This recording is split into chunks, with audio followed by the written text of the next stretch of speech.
मिठाइयाँ तो हमारे भारत में अक्सर सारी ही तरह की खाई जाती है, लेकिन इस मिठाई का प्रचलन पूरे भारत में है और हर कहीं आपको देखने सुनने को मिल जाएगी। बनती ही एक अनोखे तरीके से है, लेकिन आज मैं इस रेसिपी को बहुत ही आसान तरीके से आप लोगों के साथ शेयर कर रही हूँ। अब तक इस मिठाई को यानी सोन पापड़ी को आपने मार्केट से ख़रीदा होगा, लेकिन अब आप इसे अपने घर पर आसानी से बना सकते हैं और वो भी बिल्कुल परफेक्ट तरीके से पहली ही बार में। बस छोटी छोटी बातों का आप लोगों को ध्यान रखना होगा। Just add spices with Deepti आज इसी सोन पापड़ी की रेसिपी के साथ आप सभी का वेलकम करती है और शुरू करते हैं इस मिठाई को बनाना। तो इसे बनाने के लिए मैंने 2 चम्मच घी लिया है और इसके साथ ही आधा कप मैंने मैदा लिया है और 1/4 कप बेसन लिया है। अब जब भी इस मिठाई को आप बनाएं तो आपको कुछ बातों का, जैसे मैंने शुरू में कहा, कि ध्यान रखना है। तो पहली बात यही ध्यान रखनी है कि हमें नॉन स्टिक या फिर मोटे पैंदे का बर्तन लेना है और गैस की आंच को बहुत ज़्यादा सिम रखना है। मतलब जितना सिम पे आप सेकेंगे उतनी अच्छी ही मिठाई बनेगी। बेसन बिल्कुल भी चिपकना नहीं चाहिए और एकदम परफेक्ट रूप से सिका हुआ होना चाहिए। तो बस गैस की आंच को धीरे रखते हुए हम इसे सेक लेंगे। इसे बराबर चलाते रहना ज़रूरी है और इतने से बेसन को सेकने में ही मुझे 5 से 7 मिनट लगे हैं, क्योंकि गैस की आंच मैंने बिल्कुल धीरे कर रखी है और ऐसा ही आपको भी करना है। और धीरे धीरे जब ये सिकेगा ना तो इसकी अच्छी सी खुशबू आने लगेगी और इसका कलर भी बहुत अच्छा सा आने लगेगा। हमें उसी स्टेज तक हमें इसे सेकना है। इसका कच्चापन पूरी तरह निकल जाना चाहिए और घी इससे ज़्यादा बिल्कुल नहीं डालना है। इस मिठाई में सिर्फ इतना सा ही घी जाएगा। सिर्फ 2 चम्मच घी से ही मिठाई आराम से बन जाएगी।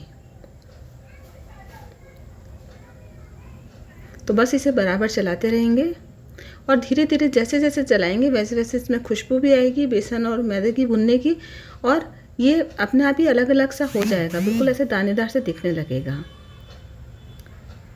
तो हमें पता चल जाएगा कि अभी सिक गया है और जब सिक जाएगा तो हम गैस बंद कर देंगे और इसे तुरंत ही हम निकाल लेंगे। तो अभी हमें इसे वापस से छानना है। हमने पहले से ही छना हुआ बेसन मैदा लिया था, लेकिन फिर से यहाँ पर छानना बहुत ज़रूरी है। तो ये इस स्टेप को भी आपको अच्छे से फॉलो करना है। यहाँ पर एक छलनी से मैंने इसे छान लिया है। इससे क्या होगा कि ये पूरा एक एक दाना दाना अलग से निकलेगा और बिल्कुल एयरी हो जाएगा, एकदम हल्का सा हो जाएगा ये जो भी हमारा मिक्सचर है मैदे और बेसन का। अब हम इसके लिए तैयार करेंगे चाशनी। तो जितना मैंने मैदा और बेसन लिया है, यानी कि आधा कप और 1/4 कप, उतनी ही मैंने चीनी ली है। आधा कप और 1/4 कप यानी 3/4 कप। अब जितनी हम चीनी लेते हैं उसका 1/4 हमें पानी चाहिए होता है, या फिर मोटा मोटा मैं बताऊं तो आप लोगों को सिर्फ इतना पानी डालना है कि चीनी आराम से भीग जाए। इसके साथ ही इसमें क्योंकि क्वांटिटी कम थी इसलिए मैंने आधा नींबू का रस डाला है, आधा चम्मच नींबू का रस। तो आप लोगों को भी यहाँ पर अगर ज़्यादा क्वांटिटी में बना रहे हो, डबल क्वांटिटी में बना रहे हो, तो 1 चम्मच डालिएगा, वरना इतनी सी जितना मैंने बनाया है उतनी बना रहे हो तो आधा चम्मच ही काफ़ी है। अब गैस की आंच को यहाँ पर भी बिल्कुल सिम रखना है और यहाँ पर हमें जब तक चीनी नहीं घुल जाती तब तक हमें इसे हिलाना नहीं है। जब चीनी लगे कि घुल गई है, दिखने लगे कि घुल गई है, उस समय हम इसे स्पून से भी हिला सकते हैं, या फिर आप हैंडल पकड़ के भी, अगर इस ढंग से सॉसपैन में बना रहे हैं तो आप हिला सकते हैं। अब इसे जब लगे कि चाशनी बहुत गाढ़ी हो रही है तो हमें इसे चेक करना है। हालांकि अभी पकी नहीं है मुझे पता है, लेकिन फिर भी मैं आप लोगों को बता रही हूँ कि हमें किस ढंग से पकाना है, कितनी हमें पकानी है। तो ये देखिए मैंने 3-4 बार इस ढंग से टेस्ट करके देखा है और आप लोगों को भी आगे वीडियो में दिखाया है। तो अभी देखिए चीनी एकदम अच्छे से घुल रही है, यानी अभी बिल्कुल भी इसकी बॉल जैसी नहीं बन रही है। जब चीनी की बॉल जैसी बनने लगेगी ना तब हमें इसे बंद करना होगा। तो अभी देखिए दूसरी बार जब थोड़ी देर और पकाने के बाद मैंने इसे चेक किया तो ये बॉल जैसी तो बन रही है, लेकिन ये बॉल बहुत ज़्यादा लचीली है। ऐसी चाशनी भी हमें नहीं चाहिए। अभी थोड़ी देर बाद और इसे पकाएंगे तो इसका हल्का सा कलर चेंज होने लगा है। अभी देखिए फिर मैंने इसे टेस्ट किया, अब बिल्कुल हल्का सा कलर इसका चेंज हो रहा है और ठंडे पानी में ही आपको डाल के इस ढंग से टेस्ट करना है इसका।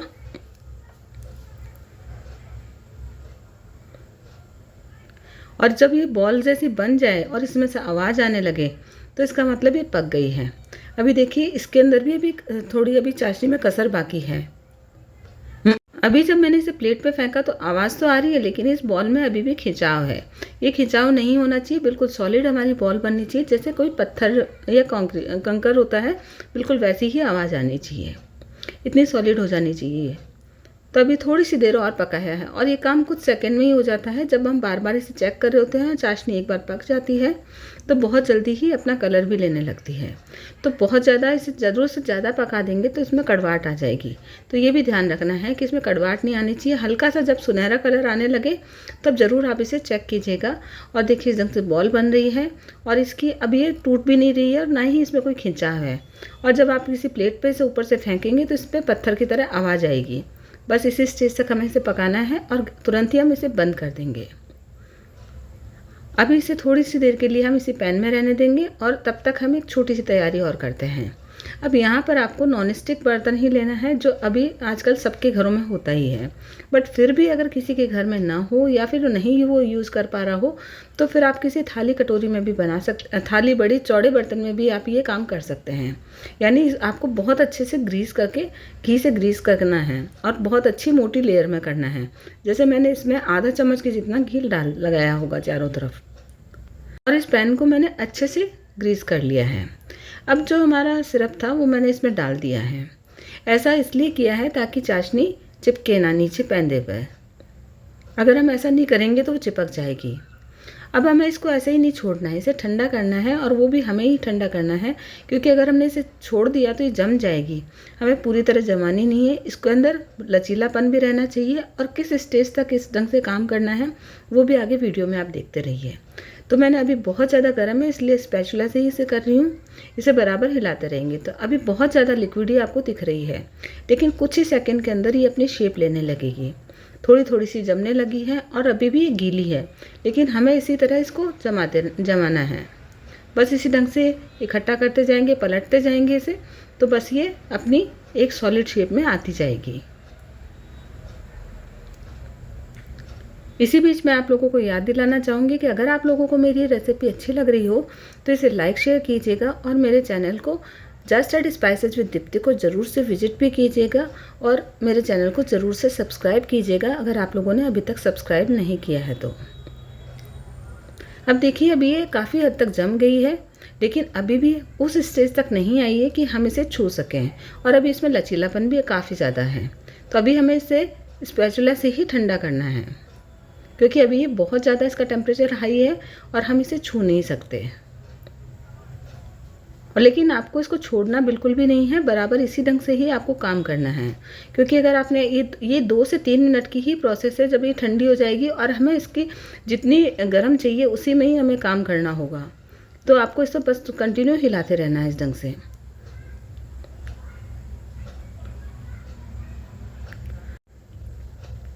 अभी काफ़ी हद तक अपनी शेप में आ गई है, लेकिन अभी भी हम इसे टच नहीं कर सकते, बहुत ज़्यादा गर्म है।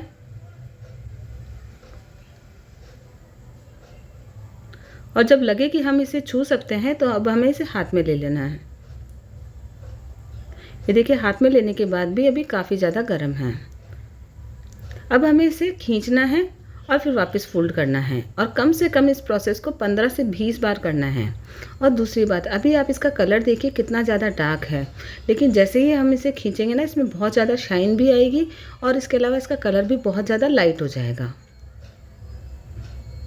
तो अभी काफ़ी गर्म है, लेकिन हमें इसे गरम गरम को ही इस पे काम करना है। जैसे होता है ना कि रोटी आप हाथ में लेते हैं और तुरंत आप गरम रोटी को तुरंत लगाएंगे, छुएंगे तो नीचे गिरने को होती है, बस वैसा ही ये गरम होगा इस समय। बस इसको आप छू भी पाएंगे, लेकिन कंटिन्यू इस पर काम करना थोड़ा सा मुश्किल होता है, लेकिन अकेले आप आराम से इसे कर सकते हैं। बस इसको आपको स्ट्रेच करना है इस ढंग से, वापस इसे फोल्ड करना है और कम से कम ऐसा 15 से 20 बार करना है। तो आप बराबर गिनते जाइए और इस ढंग से आप इसे खींचिए और फोल्ड कीजिए। देखिए इसका कलर अब चेंज होने लगा है। और जब 15 से 20 बार आप इसको कर लें तो आपको इसको एक सर्कल की शेप में देना है। देखिए कुछ इस तरीके से। बस अब जो सारा ज़रूरी काम था वो हमने मोटा सा काम कर लिया है, जितना हमें स्ट्रेच वगैरह करना था। अब वाले काम में ज़्यादा प्रॉब्लम नहीं आएगी।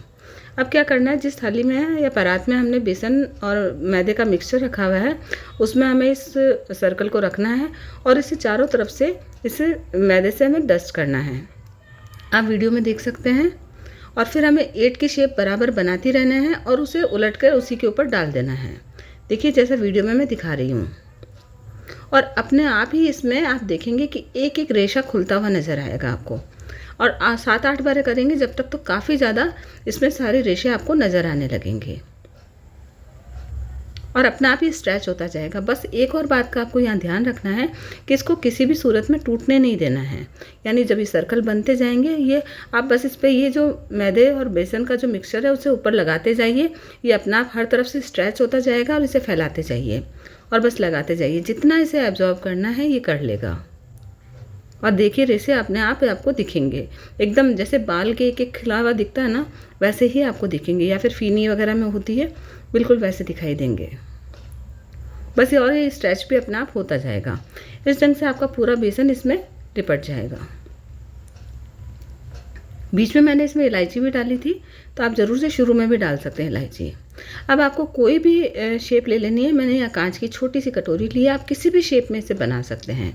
बस इस मिक्सचर को थोड़ा सा तोड़िए। नीचे मैंने लगाया है काजू, पिस्ता, बादाम, इनकी कटिंग लगाई है। उसमें आप ये थोड़ा सा पीस लीजिए और कटोरी जिस साइज़ में आप बना रहे हैं, बॉटल का ढक्कन या किसी भी साइज़ में आप बना सकते हैं, तो आप उसमें डालिए। नीचे जो भी आपको अगर लगाना है, काजू, बादाम, पिस्ता, कुछ भी जो लगाना है वो आप लगाइए और थोड़ा थोड़ा पीस तोड़ते हुए इस ढंग से थोड़ा सा हल्का सा प्रेस कीजिए, इसको घुमा के इस ढंग से, और बस ये शेप में आ जाएगा और उल्टा करके निकाल लीजिए। कोई आपको इसको वापस से ग्रीस करने की ज़रूरत नहीं है, आराम से ही निकल जाएगा। इसी ढंग से हम इस कटोरी के अंदर छोटे छोटे पीस बना के डालते रहेंगे, या जिस शेप में भी आप बना रहे हैं, आप हल्का सा बस इसे प्रेस करना है। और आपको नीचे जो भी ड्राई फ्रूट डालना है, आप हाफ कटा हुआ बादाम डाल सकते हैं, काजू पिस्ता की कटिंग डाल सकते हैं, जैसे मैंने डाला है। तो आप कैसे भी आप इसको सर्व कर सकते हैं और कोई भी शेप आप बना सकते हैं। तो है ना इस रेसिपी को बनाना बिल्कुल आसान। इसी ढंग से मैंने सभी के थोड़ा थोड़ा पीस लेके इसी शेप में सभी बना ली हैं। और पहली ही बार में आप बिल्कुल परफेक्ट तरीके से बना पाएंगे अगर जो छोटी छोटी बातें मैंने आप लोगों को बताई है, अगर उनका ध्यान रखेंगे तो बिल्कुल भी गड़बड़ नहीं होगी आपके इसे बनाने में। और एक एक रेशा आप आराम से देखेंगे कि एक एक रेशा जैसे हम मार्केट से लेके आते हैं वैसे ही इसका निकला हुआ रहेगा। और देखिए 3/4 के अंदर आराम से 10-12 पीस जिस साइज़ के मैंने बनाए हैं वो बन गए हैं। लास्ट का मैंने दूसरी कटोरी में बनाया था तो थोड़ा सा बड़ा पीस बनाया है। तो पूरी मिठाई बनके तैयार है। आप लोग ज़रूर इस रेसिपी को ट्राई कीजिएगा। इसे खाने में तो मज़ा आएगा ही और बनाने में भी ये बहुत ज़्यादा मज़ेदार है। और इस ढंग से आप इसको जब पैक करना हो तो किसी ट्रांसपेरेंट पॉलीथीन में आप इस ढंग से रैप कीजिएगा। मुझे इसे पैक नहीं करना है तो मैंने इसे ऐसे ही रखा है। अब देखिए इसे तोड़ के भी मैंने दिखाया है, एक एक रेशा आपको दिखाई देगा अच्छे से। तो इस रेसिपी को आप ज़रूर से लाइक शेयर कीजिएगा और ज़रूर से बना के देखिएगा। Thanks for watching my channel.